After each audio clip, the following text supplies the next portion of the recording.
Hello and welcome back, students. Today we are going to start the second chapter of your Beehive book, and that is The Sound of Music. And it has two parts. First one is about Evelyn Glennie, and she was a musician and she was playing that xylophone.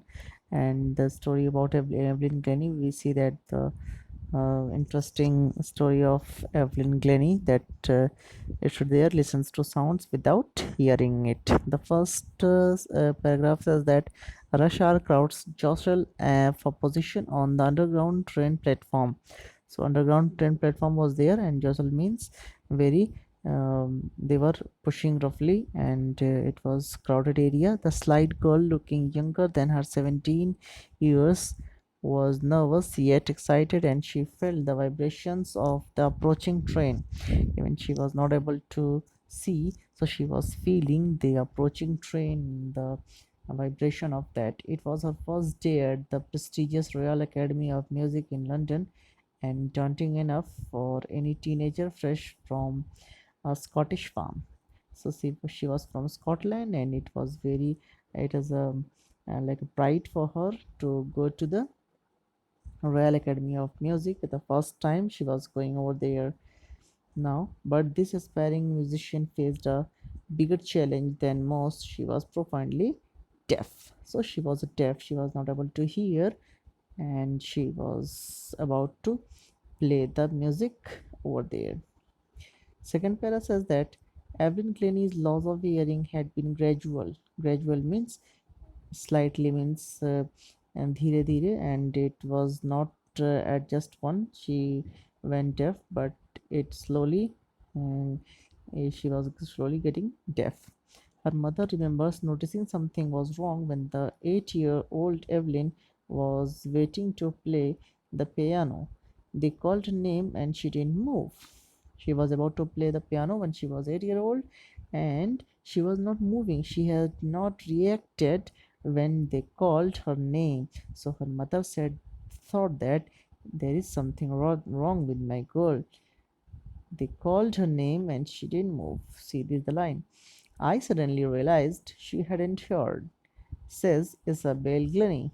So Isabel Glennie thought that she was the mother of Evelyn Glennie. She thought that there is something wrong with my girl.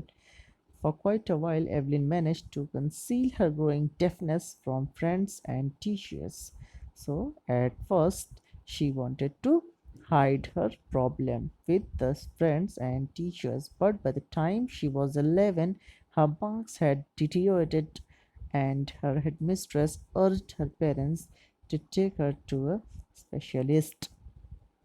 Once she was getting deaf over and over in time, so her teacher said that there is a problem with the girl, so you can consult with a specialist. It was then discovered that her hearing was severely impaired as a result of gradual nerve damage. That was a huge problem with her. That was there. Her nerve dam was getting damaged, and she is going to impaired, means the weakened to listen. They were advised that she should be fitted with hearing aids and sent to school for the deaf. They are advised to send her the school which was for deaf only, deaf people, those who are not able to listen. So they advised, who advised? The doctor and the teachers and those who are caring about that, and they tried to convince them, but everything suddenly looked black, says Evelyn. So for Evelyn, that was very heartbreaking that she's getting deaf now. She won't able to listen now, and she will be sent to the school, and she will be treated as impaired people or person. The third paragraph says that, but Evelyn was not going to give up. Evelyn thought that no, I won't kneel down in front of the situation. I will not accept that I am not able to look proper. She was determined to lead a normal life and pursue her interest in music. She maintained her interest, and she thought that I will not leave my interest or passion just because of my ears have failed to stood up with me. One day she noticed a girl playing a xylophone and decided she wanted to play it too. Once she was about to play the piano, but once she looked at a girl which she was playing a xylophone. So from that time, she thought that I'll also play the xylophone. Now, most of the teachers discouraged her, but percussionist Ron Forbes spotted her potential. He began to turning two large drums in front of notes. Don't listen through your ears, he would say. Try to sense it some other way. So the mentor, the person who plays drum and tabla, we can say that the person Ron Forbes said that don't listen through your ears. Feel the music. Don't listen the music. Feel the music, and you would play that.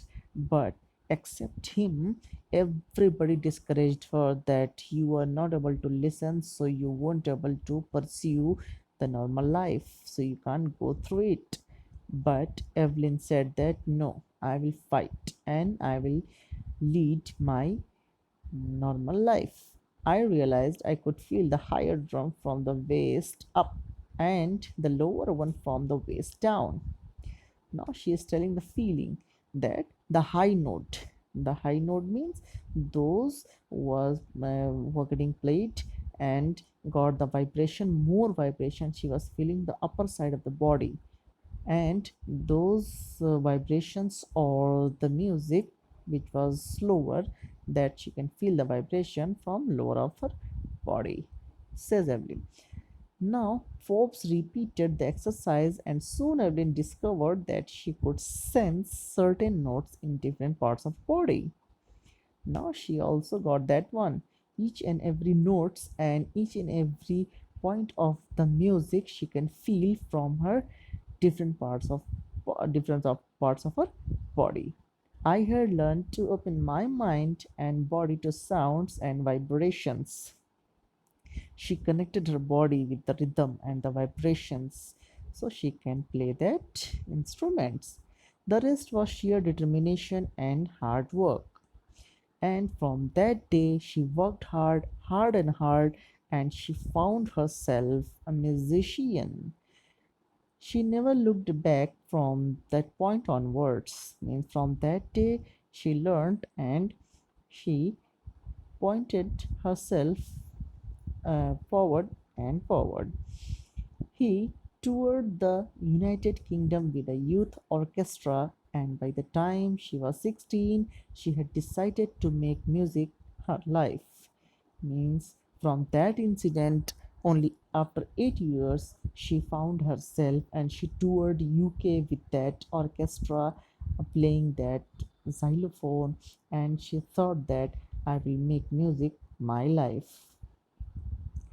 Now, she auditioned for the Royal Academy of Music and scored one of the highest marks in the history of the Academy. Means she topped that uh, audition or in the history of that Academy. She gradually moved from orchestral work to solo performances.